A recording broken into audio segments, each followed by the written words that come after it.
ठीक है बच्चों, आज हम लोग देखेंगे रसिया। यूरोप में सबसे पहली कंट्री जिसका हम लोग डिटेल स्टडी करेंगे वो है रसिया या रूस। ठीक है, सबसे पहले हम लोग इसकी जो फिजियोग्राफी है, आउटलाइनिंग हम लोग इसके मैपिंग का देख लेते हैं, कुछ इंटीरियर चीजें भी देखेंगे। ठीक है, तो सबसे पहले हम लोग रसिया के आसपास वाटर बॉडीज और स्ट्रेट देखते हैं। तो वाटर बॉडीज हम लोग शुरू करते हैं। इस प्रकार से आप एक नक्शा ड्रॉ कर लेना, ये छोटा सा मैंने बनाया है समझने के लिए।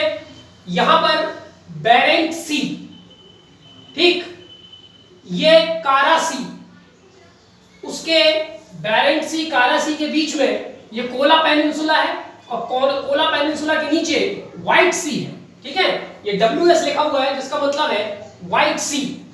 ठीक है, तो बेरिंग सी, व्हाइट सी, कारा सी, लैक्टेप सी, उसके थोड़ा सा और हम जाएंगे राइट में, ईस्ट साइबेरियन सी, चुकची सी।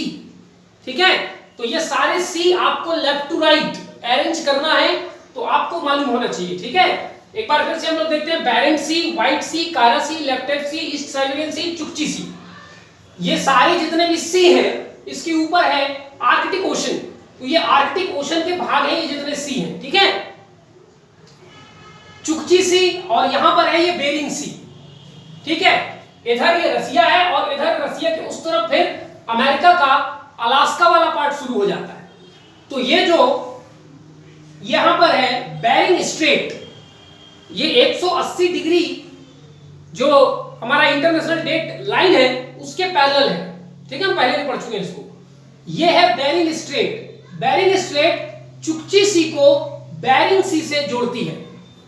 ठीक है, और रसिया को अमेरिका के अलास्का वाले पार्ट से अलग करती है।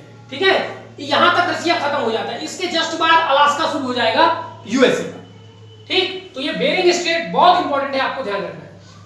उससे और नीचे आएंगे हम, सी ऑफ ओखोटस्क। ठीक है, ये है सी ऑफ ओखोटस्क। उसके और नीचे आएंगे हम तो यहां मिलेगा हमें सी ऑफ जापान, और यहां से ये जापान आइलैंड शुरू हो जाता है। तो जापान का सबसे बड़ा आइलैंड और सबसे नॉर्थ में जो आइलैंड है होकाइडो आइलैंड। ठीक है, तो ये जापान का होकाइडो आइलैंड यहां पर है। अब यहां पर सी ऑफ जापान को सी ऑफ ओखोटस्क से जो जोड़ने वाली बॉडी है वो है ला पारेज स्ट्रेट, ला PAROUSE, ला पारेज स्ट्रेट, ला पारेज जल संधि, जो कि सी ऑफ ओखोटस्क को सी ऑफ जापान से जोड़ती है और रूस के सखालिन को जापान के होक्काइडो से अलग करती है। ठीक है, तो हमने ये सारे वाटर बॉडी जो इसके आसपास है वो हमने देख लिया। इसके नॉर्थ में ये जितने सी हैं ये सब आर्कटिक ओशन का पार्ट है, यानी इधर पूरा आर्कटिक ओशन है, उसके ये छोटे छोटे सी हैं। उसी प्रकार इस तरफ पैसिफिक ओशन है और ये पैसिफिक ओशन का पार्ट है Bering sea, sea of Okhotsk, sea of Japan. ठीक, यहां तक बात समझ में आ गई। इसके बाद यहां पर लैंड शुरू हो जाता है। तो यहां पर लैंड में ये जो रसिया है उसका बॉर्डर चाइना के साथ लगता है, मंगोलिया के साथ लगता है, फिर कजाकिस्तान के साथ, फिर और इधर आएंगे तो तुर्कमेनिस्तान के साथ, उज्बेकिस्तान के साथ, फिर जॉर्जिया के साथ, ठीक है, अजरबैजान के साथ, फिर और इधर आएंगे तो यूरोप के देशों के साथ इसकी बॉर्डर लगती है। ठीक है, तो कुल मिलाकर के रसिया जो है 16 देशों के साथ इंटरनेशनल बॉर्डर बनाता है, जो कि दुनिया में सबसे ज्यादा है। ठीक है, अच्छा, उसके बाद इधर है थोड़ा सा इलाका ये ब्लैक सी, इधर और थोड़ा नीचे आएंगे तो आएगा कैस्पियन सी। ठीक है, तो कैस्पियन सी से भी इसकी बॉर्डर लगती है, ब्लैक सी से भी इसकी बॉर्डर लगती है। ठीक है, तो कितने सी हैं जिसकी बॉर्डर जो है रसिया से लगती है आप देख लीजिएगा। ठीक है, इधर कैस्पियन सी भी है,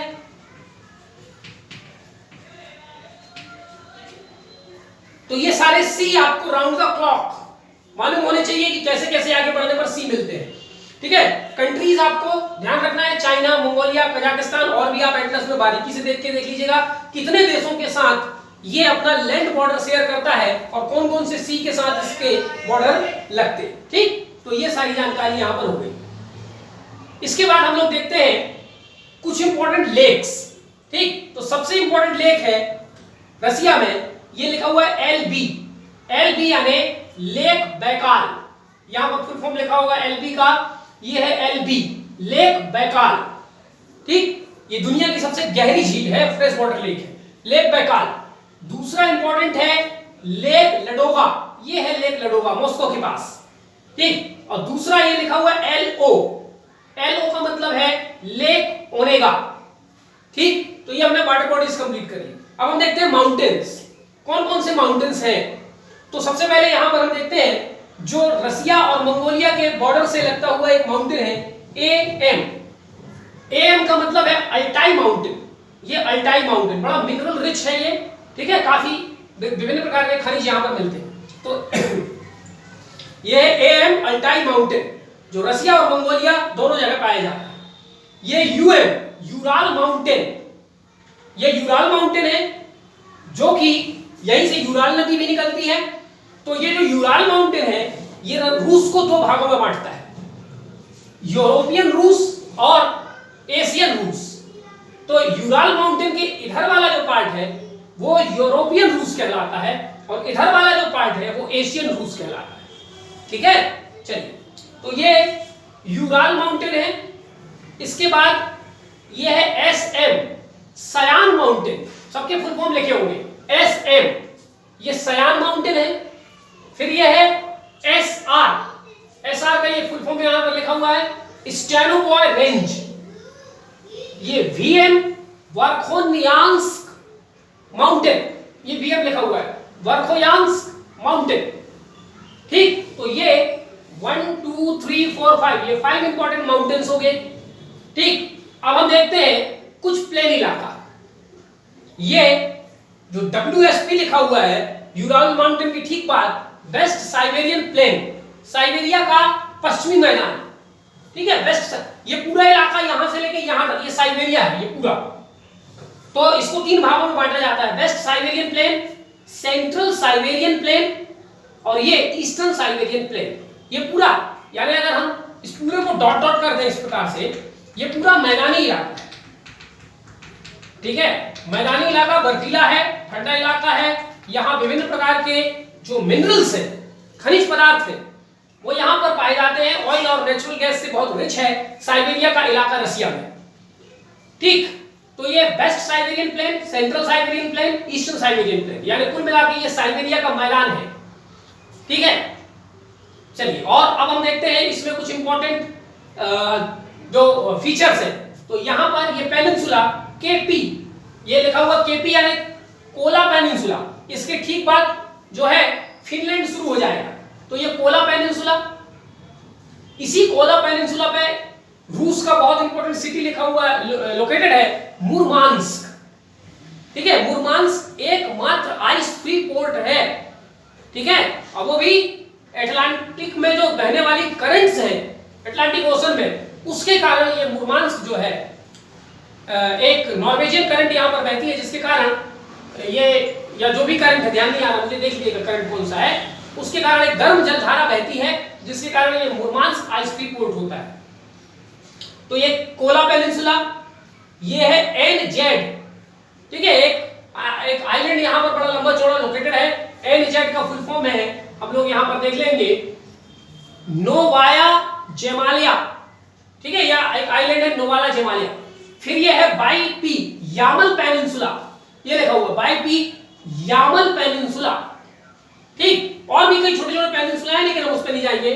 फिर ये पूरा इलाका, ये है कमचटका पेनिनसुला, और कमचटका पेनिनसुला के बाद ये सखालिन आइलैंड, ये, और उसके बाद यहां छोटे छोटे आइलैंड्स हैं। इस प्रकार से ये छोटे छोटे आइलैंड हैं, ये क्यूराइल आइलैंड है, क्यूराइल आइलैंड कमचटका पेनिनसुला के ठीक नीचे। ठीक है, ये सखालिन आइलैंड हो गया। इसी के साथ जो मेजर फिजियोग्राफिक रीजन्स थे वो हमने कंप्लीट कर लिया। ठीक, अब हम कुछ इंपॉर्टेंट सिटीज देखते हैं। सिटीज में हमने एक देख लिया मुरमांस्क, एक है यहां जो कि उसका कैपिटल है मॉस्को। ठीक, इसको हमने एक चौखट यानी स्क्वायर से दिखाया है मॉस्को, और बाकी जो कैपिटल नहीं है उसको हम डॉट से दिखाएंगे। ये है मॉस्को के पास ही सेंट पीटर्सबर्ग। ये जो पीटर्सबर्ग है, सेंट पीटर्सबर्ग, इसका पुराना नाम लेनिनग्राड है, लेनिनग्राड। ठीक है, पुराना नाम सेंट पीटर्सबर्ग का लेनिनग्राड। फिर मॉस्को के पास ये एक इंपॉर्टेंट रीजन है तुला, ये रोस्टोव, ये वोल्गोग्राड। तो ये इंपॉर्टेंट सिटीज यहां पर, और भी बहुत सारी सिटीज हैं, हमें कुल इतनी सिटीज करनी है, इनका लोकेशन ध्यान रखना है। ठीक है, उसके बाद यहां पर एक सिटी है एमजी। एमजी का मतलब है मैग्नीटोगॉर्स्क, एमजी। ठीक है, ये लिखा हुआ है एमजी, मैग्नीटोगॉर्स्क, ये एक इंपॉर्टेंट सिटी। उसके बाद ये एक इंपॉर्टेंट सिटी है व्लादिवोस्टोक। ठीक, तो ये सारे हमने जो इसका ये फिजियोग्राफी था ये हमने देख लिया। इसमें ऐसी कोई टर्मिनोलॉजी अगर आपको नहीं समझ में आ रही तो इधर फुल फॉर्म लिखा हुआ है। एम का मतलब Moscow, VM Verkhoyansk, SR Stanovoy range, SM Sayan mountain, UM Ural mountain, AM Altai mountain, LB lake Baikal, KP Kola peninsula, WS White Sea, LO lake Onega, NZ Novaya Zemlya, YP Yamal peninsula, MG Magnitogorsk. तो इस प्रकार से हमने इसका एक outline और उसके अंदर की कुछ इंपॉर्टेंट जो लोकेशंस थी सिटीज की, प्लेन्स की, प्लेट्यूज की, हमने कंप्लीट कर ली। ठीक, अब हम आते हैं कुछ जनरल इंफॉर्मेशन रसिया के बारे में। रसिया एक ट्रांसकॉन्टिनेंटल कंट्री है। ट्रांसकॉन्टिनेंटल माने जो एक से ज्यादा महाद्वीपों में फैला हुआ है। तो रसिया 2 महाद्वीपों में फैला हुआ है। ठीक है ना, यूराल माउंटेन के इस तरफ यूरोप का पार्ट है, इधर एशिया का पार्ट है। तो ऐसे बहुत कम देश है दुनिया में जो ट्रांसकॉन्टिनेंटल है, जैसे कि एक टर्की है। टर्की भी यूरोप में फैला हुआ है, एशिया में भी फैला हुआ है। ठीक है, तो खैर अभी हम रसिया की बात करते हैं। ये ट्रांसकॉन्टिनेंटल कंट्री है जिसका जो सेटलमेंट वाला इलाका है, माने जहां पर मानव रहते हैं, मनुष्य रहते हैं, ह्यूमन सेटलमेंट जहां पर है वो यूरोप में आता है। और जो इलाका जहां पर लोगों की जनसंख्या बहुत कम है वो आता है यूरोप में। ठीक है, तो ज्योग्राफी में रसिया को एशिया में काउंट किया जाता है क्योंकि उसका मेजर ज्योग्राफिकल रीजन एशिया में है। लेकिन पॉलिटिक्स में रूस को यूरोप में गिना जाता है। ठीक है, ये 2 बात ध्यान रखिएगा, क्योंकि पॉलिटिक्स मनुष्य का विषय है। तो जहां मनुष्य ज्यादा जनसंख्या में पाए जाते हैं, रूस इसलिए यूरोप का पार्ट कहलाता है। लेकिन ज्योग्राफी के टर्म से यूरोप एशिया का भाग कहलाता है। ठीक, और एक्चुअल स्थिति यह है कि आधा यूरोप में है, आधा रसिया में है, इसलिए ये ट्रांसकॉन्टिनेंटल कंट्री है। इसकी जीडीपी कितनी है? जीडीपी कई प्रकार से मापते हैं। तो यहां पर जीडीपी हम लोग देखेंगे नॉमिनल, इसी आधार पर दुनिया के सभी देशों को मापा जाता है। तो जीडीपी नॉमिनल है उसकी 1.7 ट्रिलियन, भारत की लगभग आधी। ठीक है, और ये दुनिया की 11th लार्जेस्ट इकोनॉमी है इन टर्म्स ऑफ जीडीपी। इसकी करेंसी है रूबल। रूबल को RUB भी लिखा जाता है और उसका एक सिंबल भी बना है, जो पी का डंडा थोड़ा सा आगे हम बढ़ा देंगे और एक डंडा सीधा खींच देंगे। ठीक है, तो ये दुनिया के जितने भी करेंसीज है जिनका सिंबल है उसमें 2 डंडे जरूर है। ठीक है, तो ये उसका नया सिंबल बना हुआ है। गवर्नमेंट, रूस की गवर्नमेंट किस प्रकार की है? फेडरल है, जैसा भारत है। फेडरल है माने वहां पर एक सेंट्रल गवर्नमेंट होगी, स्टेट गवर्नमेंट होंगे और उसके नीचे एडमिनिस्ट्रेटिव यूनिट्स होंगे। फेडरल। दूसरी बात, डोमिनेंट पार्टी। डोमिनेंट पार्टी का मतलब ये होता है वहां एक ही पार्टी है। पार्टी तो कई है लेकिन एक ही पार्टी हर साल चुनाव जीतती है, वही डोमिनेंट है। ठीक है, अगर हम इंडिया में देखें तो इंडिया भी डोमिनेंट पार्टी था लगभग राजीव गांधी 1984-85 तक। ठीक है, उसके बाद फिर दूसरी गवर्नमेंट केंद्र सरकार में बनना शुरू हुई। तो डोमिनेंट पार्टी, वहां की कम्युनिस्ट पार्टी हर बार सत्ता में आती है। तो डोमिनेंट पार्टी सिस्टम है। Semi presidential. सेमी प्रेसिडेंशियल का मतलब है ना तो वह 100% पार्लियामेंट्री है, ना 100% जो है वो प्रेसिडेंशियल है। ठीक, तो इसको सेमी प्रेसिडेंशियल इसलिए कहा जाता है कि वहां प्राइम मिनिस्टर भी होते हैं और प्रेसिडेंट भी होते हैं, लेकिन वहां की जो मेजर पावर है वो प्रेसिडेंट में होती है, इसलिए इसको सेमी प्रेसिडेंशियल कहा जाता है। इसके अलावा कॉन्स्टिट्यूशनल है और रिपब्लिक। रिपब्लिक माने वहां का जो मुखिया है, राष्ट्रपति, वो जनता द्वारा चुना जाता है। ठीक है, लेजिस्लेचर, रसिया की जो विधान परिषद है, विधानसभा है या संसद है, वो बाई कैमरल है। बाई कैमरल माने द्विसदनी, ठीक है, तो स्वाभाविक बात है जो फेडरल होगा वो द्विसदनीय होगा। उसके संसद को बोला जाता है federal assembly, known as federal assembly. अब बाइकैमरल है तो उसके दो हाउस होंगे, एक अपर हाउस एक लोअर हाउस। अपर हाउस का नाम है फेडरेशन काउंसिल, जिसमें टोटल स्ट्रेंथ 170 लोग होते हैं। ठीक है, जैसे भारत के अपर हाउस में 250 होते हैं राज्यसभा में, ठीक, और उसके लोअर हाउस को बोलते हैं ड्यूमा, जिसमें 450 लोग होते हैं। Capital and largest city Moscow, Moscow is the capital and largest city of Russia. Time zones 11 time zones है इसकी, जो कि दुनिया में सबसे ज्यादा है। और टाइम जोन क्या होता है, इसका कॉन्सेप्ट क्या है, ये हम पहले ज्योग्राफी में पढ़ चुके हैं। बॉर्डरिंग कंट्रीज, कितने कंट्रीज के साथ ये लैंड बॉर्डर बनाता है, वो है 16। ठीक है, अब आप मैपिंग के साथ देख लेंगे कि 16 देश कौन कौन से हैं। ठीक है, 2 3 4 को यही दिख रहे हैं आपको। पॉलिटिकल यूनिट्स, उसके कुल पॉलिटिकल यूनिट्स हैं 85। जैसे भारत के कुल पॉलिटिकल यूनिट्स है 28 राज्य और 9, तो 28 और 9 37। ठीक है, तो 37 पॉलिटिकल यूनिट्स इंडिया में है, उसके 85 यूनिट्स है। ये 85 यूनिट्स को अलग अलग नाम से बांटा गया है। जैसे provinces, full fledged state province, वहां पर है 46। ऑटोनोमस प्रोविंसेस हैं 22। जैसे हमारे यहाँ एक ही ऑटोनोमस प्रोविंस था, जम्मू कश्मीर, लेकिन अब वो भी नहीं रहेगा, है ना। तो वहां पर टोटल प्रोविंसेस जो फुल फ्लेज्ड हैं 46, ऑटोनोमस प्रोविंसेस 22, टेरिटरीज यानी union territories 9, autonomous district 4, federal cities 3। ठीक, और ये फेडरल सिटीज 3 कौन कौन से हैं, मॉस्को, सेंट पीटर्सबर्ग और सेवास्टोपोल, ये 3 वहां के फेडरल सिटीज कहलाते हैं। तो ये आपका पॉलिटिकल यूनिट्स हो गया। लॉन्गेस्ट रिवर है बोल्गा।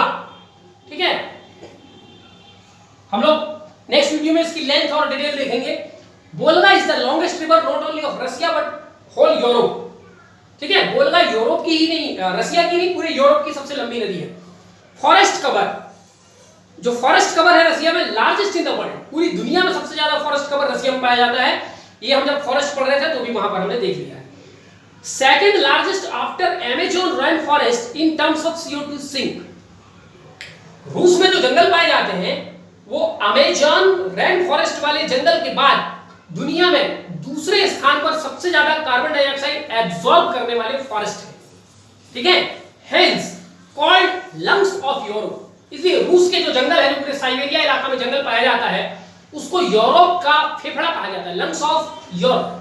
ठीक है, और अमेज़न रेन फॉरेस्ट जो पाया जाता है वो दुनिया का सबसे ज्यादा कार्बन डाइऑक्साइड सिंक करता है, एब्सॉर्ब करता है, इसलिए उसको लंग्स ऑफ द वर्ल्ड कहा जाता है। तो अमेज़न रेन फॉरेस्ट को दुनिया का फेफड़ा और रूस के साइबेरिया इलाके में पाए जाने वाले फॉरेस्ट को यूरोप का फेफड़ा कहते हैं।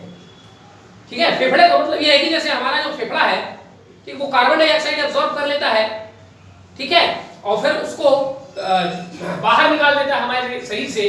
तो यही काम जो है ये जंगल करते हैं, कार्बन डाइऑक्साइड एब्सॉर्ब कर लेते हैं, ऑक्सीजन देते हैं, इसलिए इनको फेफड़े की दर्जा दिया जाता है। अगली बात देखते हैं हाईएस्ट पीक। हाईएस्ट पीक जो है रशिया का वो है माउंट एल्ब्रूस। और ये माउंट एल्ब्रूस केवल रशिया का हाईएस्ट पीक नहीं बल्कि पूरे यूरोप का हाईएस्ट पीक है, जिसकी हाइट 5642 मीटर है। और कॉकेसस माउंटेन, अभी हम आगे देखेंगे माउंटेन, कॉकेसस माउंटेन कहां पर है, कॉकेसस माउंटेन में लोकेटेड है। लार्जेस्ट लेक, रशिया ही नहीं पूरे यूरोप का लार्जेस्ट लेक है लेक बैकाल। ठीक, लेक बैकाल के बारे में कुछ और जानकारी, वर्ल्ड्स डीपेस्ट, दुनिया का सबसे गहरा, प्योरेस्ट, सबसे pure and oldest fresh water lake. तो दुनिया का सबसे गहरा, सबसे शुद्ध और सबसे पुराना फ्रेश वाटर लेक है, सबसे बड़ा है, ना केवल रूस का बल्कि पूरे यूरोप का। फॉर्मर यूएसएसआर, यूएसएसआर का मतलब होता है union of socialist Soviet Republic. ठीक है, शॉर्ट में इसको केवल सोवियत यूनियन बोलते हैं। तो यूएसएसआर क्या था, यूएसएसआर पहले देश हुआ करता था जिसमें रूस और 14 दूसरे कंट्री, जिसमें से कुछ आपके ईस्टर्न यूरोप के और कुछ एशिया के देश शामिल थे। एशिया में कजाकिस्तान, तुर्कमेनिस्तान, उज्बेकिस्तान, इधर आपके रूस में यूक्रेन, रोमानिया, बेलारूस, पोलैंड, ये सब शामिल थे। ठीक है, तो इस प्रकार से रूस और 14 देश थे, यानी टोटल 15 देश थे।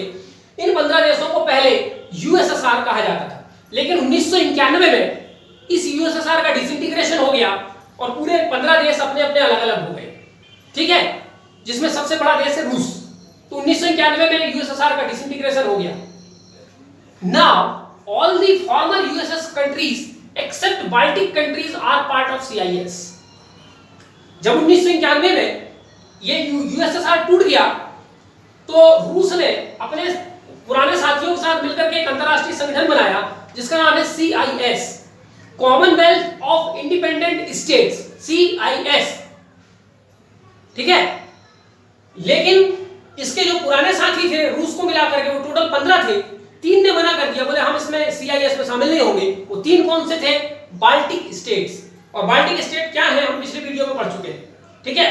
लिथुआनिया, लाटविया, एस्टोनिया, ये 3 बाल्टिक स्टेट है। इन्होंने मना कर दिया। तो वर्तमान में सीआईएस में 12 मेंबर हैं। एक अंतरराष्ट्रीय ऑर्गेनाइजेशन है जो पूर्ववर्ती यूएसएसआर मेंबर्स को मिलाकर के बनाया गया है, जिसका लीडर रसिया है और सीआईएस का हेडक्वार्टर रूस के मिन्स्क में, MINS के मिन्स्क में लोकेटेड है, ठीक है। तो ये तमाम जानकारी आपको ध्यान रखना है। ट्रांस बाउंड्री रेलवे, एक रेल गुजरती है रूस में मॉस्को से लेके व्लादिवोस्टोक तक, ये मॉस्को से लेके व्लादिवोस्टोक तक, ठीक है। इस रेलवे को बोला जाता है trans Siberian railway. Siberian railway क्यों? क्योंकि ये साइबेरिया को पार करके जाती है, ठीक है। तो साइबेरिया के इस पार भी है, साइबेरिया के उस पार भी है, तो यहां से जाएगी साइबेरिया को पार करके। Trans Siberian railway world's second largest railway. इसकी लंबाई कितनी है? 9289 किलोमीटर, ठीक है। लगभग 9300 किलोमीटर लंबा रेलवे लाइन है, जो कि दुनिया का दूसरा सबसे लंबा रेलवे लाइन है। और कहां से कहां तक है? From Moscow to Vladivostok, Moscow से व्लादिवोस्टोक तक, ठीक। अब ये दुनिया का दूसरा है, तो पहला कौन सा है? पहला है कोरियन स्टेट रेलवे, जो कि 10,267 किलोमीटर है और ये मॉस्को से आगे नॉर्थ कोरिया की प्योंगयांग तक जाती है, ठीक है। चलिए अगली बात, आइस फ्री पोर्ट। रूस का एकमात्र आइस फ्री पोर्ट है मुरमांस्क, ये लोकेटेड है मुरमांस्क, which is located on Kola peninsula, ठीक है। ये तमाम जानकारी रसिया की हो गई। आगे बढ़ते हैं। रसियाज वर्ल्ड रैंकिंग, विभिन्न क्षेत्रों में रसिया की वर्ल्ड रैंकिंग क्या है? तो रसिया वर्ल्ड में फर्स्ट है किस किस चीज में? Number 1 land area, number 2 forest area, number 3 EEZ exclusive economic zone, number 4 natural gas NG, natural gas के R का मतलब रिजर्व, P का मतलब प्रोडक्शन, E का मतलब एक्सपोर्ट, यानी तीनों में वो एक जो है एक नंबर पे है। नेचुरल गैस का रिजर्व भी सबसे ज्यादा है दुनिया में, प्रोडक्शन भी करता है और उसका एक्सपोर्ट भी करता है। फिर नंबर ऑफ इंटरनेशनल बॉर्डर्स, 16 देशों के साथ इंटरनेशनल बॉर्डर बनाता है। टाइम जोन्स, दुनिया में सबसे ज्यादा 11 टाइम जोन रसिया में पाए जाते हैं। मिलिट्री टैंक्स, दुनिया में सबसे ज्यादा मिलिट्री टैंक रसिया के पास है। न्यूक्लियर मिसाइल्स, दुनिया में सबसे ज्यादा न्यूक्लियर मिसाइल्स रसिया के पास है। चेस चैंपियंस, चेस में रसिया को महारत हासिल है, तो चेस के सबसे ज्यादा जो इंटरनेशनल विजेता हैं वो रसिया में पाए जाते हैं। इसके अलावा रसिया फर्स्ट नंबर में है production of diamond and palladium, दुनिया में सबसे ज्यादा डायमंड और पैलेडियम का प्रोडक्शन जो है वो रसिया में होता है, ठीक है। रसिया में जो डायमंड होता है वो artificial diamond plus natural diamond, दोनों में रसिया एक नंबर पे है। फिर इसके बाद रसिया का सेकंड पोजीशन है ग्लोबल पावर, दुनिया में अमेरिका के बाद दूसरी बड़ी शक्ति है अमेरिका। आर्म्स एक्सपोर्ट, हथियार के निर्यात में जो है रसिया का दूसरा स्थान है अमेरिका के बाद। क्रूड एक्सपोर्ट, कच्चे तेल के एक्सपोर्ट में भी इसका दूसरा स्थान है, ठीक है, after Saudi Arabia. Coal reserve, coal reserve America के बाद रूस में सबसे ज्यादा है, दूसरे नंबर पे। Production of platinum, south Africa के बाद प्लेटिनम का दूसरा सबसे ज्यादा प्रोडक्शन जो है वो रसिया में होता है। टाइटेनियम का प्रोडक्शन, निकल का प्रोडक्शन, एस्बेस्टस का प्रोडक्शन, एयरक्राफ्ट का प्रोडक्शन और सुगर बीट का प्रोडक्शन, चुकंदर, इन सब में जो है वो रसिया सेकंड पोजीशन पे आता है।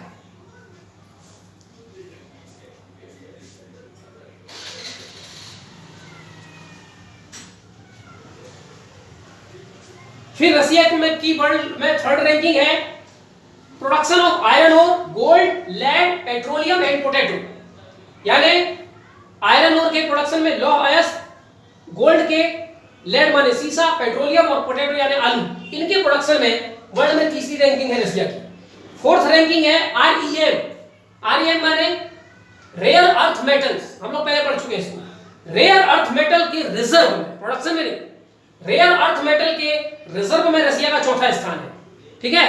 पहला स्थान चाइना का है, दूसरा स्थान इंडिया, तीसरा ऑस्ट्रेलिया, चौथे नंबर पे रसिया।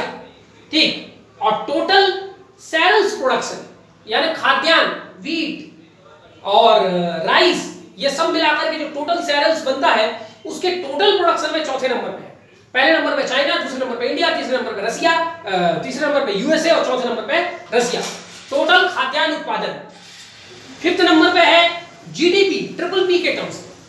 नॉमिनल जीडीपी के हिसाब से 11वां देश है दुनिया का, लेकिन triple P, purchasing power parity के हिसाब से रसिया दुनिया में 5वें नंबर का जो देश है। ठीक है, 5वें नंबर की इकोनॉमी है। इसके अलावा टोटल मिनरल प्रोडक्शन, यदि जितने मिनरल होते हैं दुनिया में, सभी मिनरल के टोटल प्रोडक्शन की बात करें तो फिफ्थ लार्जेस्ट है रसिया, ऑब्वियसली एक नंबर पे चाइना है। ठीक है, सिक्स्थ नंबर पे कोल प्रोडक्शन। कोल प्रोडक्शन के मामले में, कोल रिजर्व में आप देखिए यहां पर कोल रिजर्व में रसिया दूसरे नंबर पे, लेकिन कोल के प्रोडक्शन में 6वें नंबर पे। तो ये कुछ महत्वपूर्ण चीजों में रसिया का हमने ग्लोबल रैंकिंग देख लिया। नेक्स्ट वीडियो में हम लोग इसी डायग्राम में रसिया के कुछ इंपॉर्टेंट रिवर्स देखेंगे और फिर रसिया की इंडस्ट्रीज और रसिया में पाए जाने वाले नेचुरल रिसोर्स, और इसी के साथ हमारा रसिया कंप्लीट हो जाएगा। थोड़ा डीप में हमें पढ़ना पड़ेगा, ठीक है, क्योंकि हालांकि पिछले कई सालों से यूपीएससी ने मैपिंग बेस्ड क्वेश्चन नहीं पूछा है, लेकिन कोई भरोसा नहीं है, ठीक है, क्योंकि यूपीएससी का कोई स्टेबल पैटर्न नहीं होता। ठीक है, हमें तो पढ़ना है, हर चीज को पढ़ना है, और ये सब हम जितनी अच्छी तरीके से पढ़ेंगे, इसको केवल ज्योग्राफी मान के नहीं पढ़े, ठीक है, ये हमारे इंटरनेशनल रिलेशन में भी काम आएगा। हमें रसिया की स्ट्रेंथ मालूम होनी चाहिए। ठीक है, रसिया के पास ऐसा क्या है कि रसिया और भारत के जो विदेश संबंध है वो बहुत मजबूत होने चाहिए। क्यों इंडिया रसिया को अपना फ्रेंड मानता है? तो जब तक आप रसिया की स्ट्रेंथ नहीं जानेंगे, आप इंडिया के लिए उसका क्या इंपॉर्टेंस है आप नहीं जान पाएंगे। ठीक है, तो ये सब डिटेल से जानने के कारण आप जब हम लोग भारत का विदेश संबंध पढ़ेंगे, इंडिया की फॉरेन पॉलिसी, तो उसमें किस कंट्री का हमारे लिए क्या इंपॉर्टेंस है, ये तमाम बातें भी आपको समझ में आएंगी। ठीक है, इसको लाइटली नहीं पढ़ना है, डिटेल से पढ़ना है, मजबूती से पढ़ना है, एक बार पढ़ना है और थोड़ा सा समय लेके पढ़ना है, लेकिन सब चीज हमें क्लियर करते चलना, हवा हवाई नहीं पढ़नी। ठीक है, ये नहीं बस ल्यूसेंट उठाया, दो चार बातें राजधानी वगैरह रटी और बात खत्म कर दिया। ठीक है, तो हम नेक्स्ट वीडियो में इसके रिवर और कुछ और चीजों पर डिस्कस करेंगे। Thank you.